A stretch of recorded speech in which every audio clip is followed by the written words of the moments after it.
तो जय श्री राम दोस्तों, अब हम करेंगे क्वेश्चन नंबर 10। क्वेश्चन नंबर 10 में क्या बोला है? Show that every skew Hermitian matrix A can be uniquely expressed as P minus iota Q, where P is skew symmetric matrix and Q is real symmetric matrix. ठीक है, तो पहले जो हमारे पास चीज़ें गिवन है उसको हम लिख लेते हैं। हमें क्या बोला है? जितने भी हमारे पास स्क्वायर मैट्रिक्स होगी जो कि स्क्यू हर्मिशन होगी। ठीक है, हर्मिशन मैट्रिक्स क्या होती है? एक ऐसी मैट्रिक्स जो सी के कंजुगेट के बराबर होती है, या मैं बोलूँ अगर हमारे पास ए इक्वल्स टू ए ट्रांजुगेट हो जाता है तो ये भी हमारे पास हर्मिशन होती है। ठीक है, स्क्यू हर्मिशन बोला ना यहाँ पे। स्क्यू हर्मिशन का क्या मतलब होता है? एक मैट्रिक्स जब उसके नेगेटिव ऑफ ए कंजुगेट के बराबर होती है तब उसको बोलते हैं हम स्क्यू हर्मिशन। ठीक है, और ये भी हमारे पास वही चीज़ होती है। तो बेसिकली हम इसका यहाँ पे इसका यूज़ करने वाले हैं। ठीक है, आगे हम इसका यूज़ करेंगे। क्या बोला है कि अगर हमारे पास जितनी भी स्क्वायर मैट्रिक्स है वो क्या है? स्क्यू हर्मिशन मैट्रिक्स है, मतलब ये चीज़ है हमारे पास। तो हम एक मैट्रिक्स को यूनिकली एक्सप्रेस कर सकते हैं, मतलब इसमें लास्ट में हमें यूनिकनेस प्रूव करनी पड़ेगी, as P minus iota Q के रूप में, वेयर पी क्या होगा? स्क्यू सिमेट्रिक होगी और क्यू क्या होगा? सिमेट्रिक मैट्रिक्स होगी। अब जब हमने पहले जो क्यू सिमेट्रिक वाले क्वेश्चन किए थे ना, उसमें हम क्या करते थे?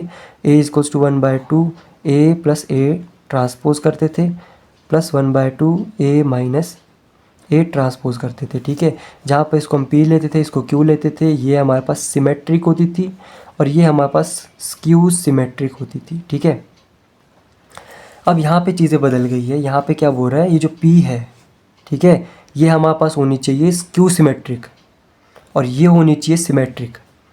साथ ही साथ हमें यूनिकली एक्सप्रेस भी करना है लास्ट में। ठीक है, तो हम इस तरह से क्वेश्चन को नहीं करने वाले। ठीक है, इस तरह से का मतलब है कि हम इसमें ए ट्रांसपोज को ऐड नहीं करेंगे, हम इसमें क्या ये ऐड करेंगे? ए कंजुगेट ऐड करेंगे। ठीक है, मैंने आपको पिछले वाली वीडियो में बताया था कि जब हम ए को इक्वल्स टू ए कंजुगेट के बराबर रखते हैं तो इसमें हमारे पास ऑटोमेटिकली ट्रांसपोज वाली प्रॉपर्टी आ जाती है। ठीक है, बट इसको हम इस तरह से लिखते नहीं है। ठीक है, सिंबॉलिकली अगर हम इसको लिखो किस तरह से लिखेंगे? ए आई जे इक्वल्स टू ए जे आई के ऊपर बार, इस तरह से लिखते हैं। तो ये ए जे आई पलट गया ना, मतलब यहाँ पे ट्रांसपोज भी है। तो जब हमारे पास ट्रांसपोज भी है तो इसका हम इसमें ऐड और सब्ट्रैक्ट कर सकते हैं। समझ में इतनी बात? तो इसका हम ऐड सब्ट्रैक्ट करेंगे, तो वही वैसे हम करेंगे। ए इक्वल्स टू ए के बराबर है, ए को हम लिख सकते हैं half of A plus half of A. ठीक है, फिर हम लिख सकते हैं हाफ ऑफ ए में हम हाफ ऑफ ए कंजुगेट को ऐड कर सकते हैं, प्लस हाफ ऑफ ए में हम हाफ ऑफ ए कंजुगेट को माइनस कर सकते हैं। ठीक है, इन दोनों में से कॉमन निकालेंगे। 1/2 A plus A conjugate plus 1/2 A minus A conjugate. ठीक है, अब इसको अगर हम P ले लेते हैं, इसको Q ले लेते हैं तो हमें बेसिकली ये बताना है कि ये हमारे पास होनी चाहिए स्क्यू सिमेट्रिक और ये होनी चाहिए सिमेट्रिक। मतलब हमें ये प्रूव करना है, टू प्रूव हमें ये करना है कि P हमारे पास नेगेटिव ऑफ P ट्रांसपोज के बराबर आना चाहिए, Q हमारे पास Q ऑफ ट्रांसपोज के बराबर आना चाहिए, तब ये स्क्यू सिमेट्रिक होगी, ये हमारे पास तब सिमेट्रिक होगी। ठीक है, तो अगर हम P को लेके चले तो P हमारे पास क्या है? 1/2 ए प्लस ए कंजुगेट। ठीक है, अब P का अगर हमें ट्रांसपोज निकालना तो हम क्या करेंगे? ए कंजुगेट ट्रांसपोज। ठीक है, ट्रांसपोज को अंदर ब्रैकेट के अंदर ले जाते हैं तो इस तरह से हो जाएगा ए कंजुगेट के ऊपर ट्रांसपोज। ठीक है, 1/2 इस वाले टर्म को मैं पहले लिख लेता हूँ, ये हो जाएगा ए का ट्रांजुगेट प्लस ए का ट्रांसपोज। ठीक है, अब बेसिकली P के ट्रांसपोज को हमें इसके बराबर प्रूव करना है, मतलब देखो हाफ है हाफ है। ठीक है, अब हमें क्या करना है? बेसिकली यहाँ पे हमने एक तो A लाना है और एक टर्म हमारे पास A का कंजुगेट की फॉर्म में होनी चाहिए। ठीक है, तो देखो एक चीज़ हमारे पास गिवन क्या है कि हमें सामने क्या लिए? सारी की सारी स्क्यू हर्मिशन मैट्रिक्स लिए, मतलब ये चीज़ हमारे पास गिवन थी। ठीक है, A equals to minus of A transjugate. ठीक है, तो देखो A ट्रांजुगेट हमारे पास है, इसको हम लिख सकते हैं माइनस ऑफ ए। अगर मैं माइनस को लेफ्ट हैंड साइड ले जाऊँ तो ए ट्रांजुगेट की जगह मैं लिख सकता हूँ माइनस ऑफ ए। ठीक है, तो लिख लेते हैं 1/2 माइनस ऑफ ए लिख लिया। ठीक है, प्लस में हमारे पास क्या है? ए ट्रांसपोज है। तो हमारे पास जो ए को लाने का काम था वो हमने ला दिया, हम इसको बाकी माइनस को हम बाहर निकाल सकते हैं। ठीक है, अब हमारा काम है इस वाली टर्म को इसमें कन्वर्ट करना। ठीक है। हमारे पास गिवन क्या है, ज़रा ध्यान से देखना। गिवन है कि हमारे पास हमने जितनी भी ली है वो सारी की सारी क्या ली है, स्क्यू हर्मिशियन मैट्रिक्स ली है। अब हमारे पास क्या है, हमारे पास ये चीज़ है, मतलब अगर हम इसका ट्रांसपोज करते हैं तो हमारे पास क्या हो जाएगा, इसका भी ट्रांसपोज हो जाएगा। ठीक है, दोनों तरफ ट्रांसपोज कर दिया मैंने, मतलब हमारे पास ये हो जाएगा कि इसको मैं इस तरह से लिख सकता हूँ, इस तरह से ये चीज़ होगी ये, और बाहर का ट्रांसपोज। ठीक है, बाकी नेगेटिव बाहर चला हुआ है। ठीक है, तो देखो ट्रांसपोज इंटू ट्रांसपोज कट जाता है और वो बचता है यही वाला, तो हमारे पास क्या बचा, माइनस ऑफ ए का कंजुगेट। तो बेसिकली हम ए के ट्रांसपोज की जगह क्या लिख सकते हैं, ये वैल्यू लिख सकते हैं। तो लिख लेते हैं 1/2 माइनस ऑफ ए के ट्रांसपोज की जगह ये लिखना है माइनस ऑफ ए का कंजुगेट। ठीक है, इसमें से माइनस को कॉमन निकाल लेते हैं, ए प्लस ए कंजुगेट आ गया। तो ये चीज़ आ गई हमारे पास, पी ये था, पी का जो ट्रांसपोज है वो हमारे पास नेगेटिव में आया है। ठीक है, इसलिए हमारे पास पी जो है वो नेगेटिव ऑफ पी ट्रांसपोज के बराबर आ गया। हेंस ये क्या होगी, हमारे पास स्क्यू हर्मिशियन मैट्रिक्स हो गई। ठीक है, उसी तरह से हम क्यू को भी कर सकते हैं। क्यू हमारे पास क्या है, अच्छा क्यू हमारे पास जो है, हमारे को बोला है क्वेश्चन में कि पी माइनस आयोटा क्यू के फॉर्म में। ठीक है, तो हमने यहाँ पे आयोटा नहीं लगाया है। ठीक है, तो क्यू का हमारे पास जो है वो 1/2 आयोटा और ये चीज़ें हैं। ठीक है, क्यू हमारे पास है 1/2 आयोटा और ए माइनस ए का कंजुगेट। तो इसका जब हम ट्रांसपोज करेंगे सेम वैसा ही होगा जैसा अभी हमने किया। ठीक है, ट्रांसपोज 1/2 आयोटा, ए का ट्रांसपोज माइनस ए का कंजुगेट का ट्रांसपोज, और ये हो जाएगा 1/2। इसको मैं पहले लिख लेता हूँ ए का ट्रांजुगेट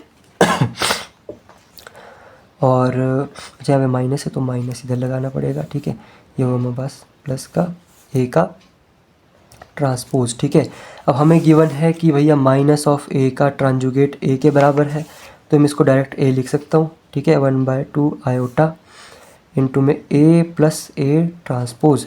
ए के ट्रांसपोज को मैं माइनस ऑफ ए का कंजुगेट लिख सकता हूँ, तो हमारे पास क्या हो जाएगा 1/2 आयोटा ए माइनस ए का कंजुगेट। तो क्यू ट्रांसपोज हमारे पास इसके बराबर आ गया, which is actually same has हमारे पास क्यू जो है। ठीक है, तो ये हमारे पास सेम आ गया, मतलब Q equals to Q transpose, hence Q हमारे पास क्या हो गया, Q is a symmetric matrix. समझ में इतनी बात। तो जो हमें प्रूव करना था हमने कर लिया प्रूव। अब हमें यूनिकनेस प्रूव करनी है। यूनिकनेस कैसे प्रूव करेंगे कि अगर हमारे पास एक मैट्रिक्स है भैया ए, जिसको हम P plus Q iota Q की फॉर्म में, सॉरी माइनस है यहाँ पे। ठीक है, पी माइनस आयोटा क्यू की फॉर्म में लिख सकते हैं, जहाँ पर पी जो है वो क्या होगा 1/2 A plus A conjugate, minus में आ जाएगा हमारे पास आयोटा 1/2 आयोटा, और यहाँ पे क्यू हमारे पास क्या था ए माइनस ए का कंजुगेट, ये चीज़ है। ठीक है, तो क्यू की वैल्यू है ये और पी की वैल्यू है ये। अब इसको यूनिकली एक्सप्रेस करना है, मतलब यूनिक है ये चीज़ें। पी की जगह अगर आप कोई भी और मैट्रिक्स डाल दो और वो अगर हमारे पास स्क्यू सिमेट्रिक है, ठीक है, तो उसकी वैल्यू यही होगी। और अगर क्यू की जगह कोई भी आप सिमेट्रिक मैट्रिक्स डाल दो तो उसकी वैल्यू हमारे पास यही होगी। ये हमें प्रूव करना है। ठीक है, तो लेट अस सपोज कि भाई ए को मैं लिख लेता हूँ पी क्यू आर एस के रूप में लिख सकता हूँ, आर माइनस आयोटा एस के रूप में लिख लेता हूँ। अब बेसिकली हमें ये प्रूव करना है कि आर जो होगा वो इसके बराबर होगा, ये हमें प्रूव करना है। ठीक है, तो बोथ साइड्स हम कंजुगेट लगा लेते हैं इस तरह से, तो आर माइनस आयोटा एस के ऊपर कंजुगेट लगेगा। ठीक है, which is equals to R का कंजुगेट माइनस आयोटा एस का कंजुगेट। ठीक है, इज इक्वल्स टू आर का कंजुगेट तो आर ही होगा, माइनस का माइनस, देखो आयोटा कंजुगेट का मतलब ये होता है कि हमें जो आयोटा के साथ साइन है उसको चेंज करना है। यहाँ पे क्या आयोटा के साथ साइन माइनस है, तो ये क्या हो जाएगा प्लस हो जाएगा। ठीक है, और हमारे पास हाँ ठीक है ये हो जाएगा प्लस आयोटा एस। ठीक है, ये हमारे पास आ गया। तो एक इक्वेशन ये है और एक इक्वेशन ले लेते हैं कि ए का conjugate equals to R plus iota S. ठीक है, एक इक्वेशन ये है। अब हमें क्या करना है, एक केस में इसको ऐड करना है, एक केस में इसको सब्ट्रैक्ट करना है। ए प्लस ए कंजुगेट की हमारे पास वैल्यू क्या आएगी, दोनों को जब हम प्लस करेंगे तो आर प्लस हो जाएगा 2r, ये दोनों हो जाएंगे सब्ट्रैक्ट हो जाएगा, माइनस आर की वैल्यू क्या आ जाएगी 1/2 a प्लस ए कंजुगेट। ठीक है, दूसरे केस में हम क्या करते हैं, दोनों को सब्ट्रैक्ट कर लेते हैं, a माइनस ए कंजुगेट हमारे पास क्या आ जाएगा, ये माइनस का है और ये हमारे पास माइनस का हो जाएगा तो माइनस आ जाएगा इधर। ठीक है, माइनस 2 i/s, ठीक है 2 i, हाँ ठीक है, तो s की वैल्यू क्या आ जाएगी -1/2 i into a minus A conjugate. तो ये हमारे पास p के बराबर है, ये हमारे पास q के बराबर है, हैंस प्रूव जो हमारे पास ये r है, अगर हम इसको कोई भी सिमेट्रिक लेते हैं वो हमारे पास p के ही बराबर होगी एक्चुअली। ठीक है,